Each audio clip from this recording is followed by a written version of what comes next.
eins og þegar kemur bara að transmálefnum, þegar einhver segir karlmaður getur ekki breytt sér í konu, þú veist, þessi umræða er á svo lágu plani, þú veist, hvað erum við virkilega að tala, þú veist, Snorri bara Másson að segja bara að ég sé bara karlmaður, þú veist,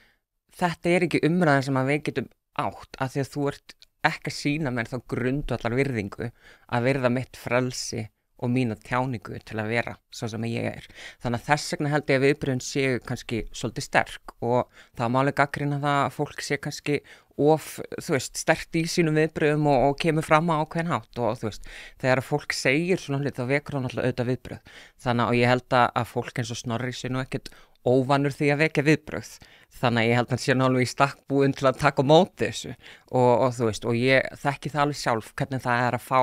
alls konar rugl yfir sig fyrir alls konar skoðanir, en kannski munurinn er það að hann er að setja fram einhverjar skoðanir en þú veist, þetta er líf mitt, þetta er svo sem ég er. Og það er kannski stigsmunurinn sem að mér finnst fólk stundum gleyma og þess vegna kannski er fólk að segja við fólk eins og hann bara, hey,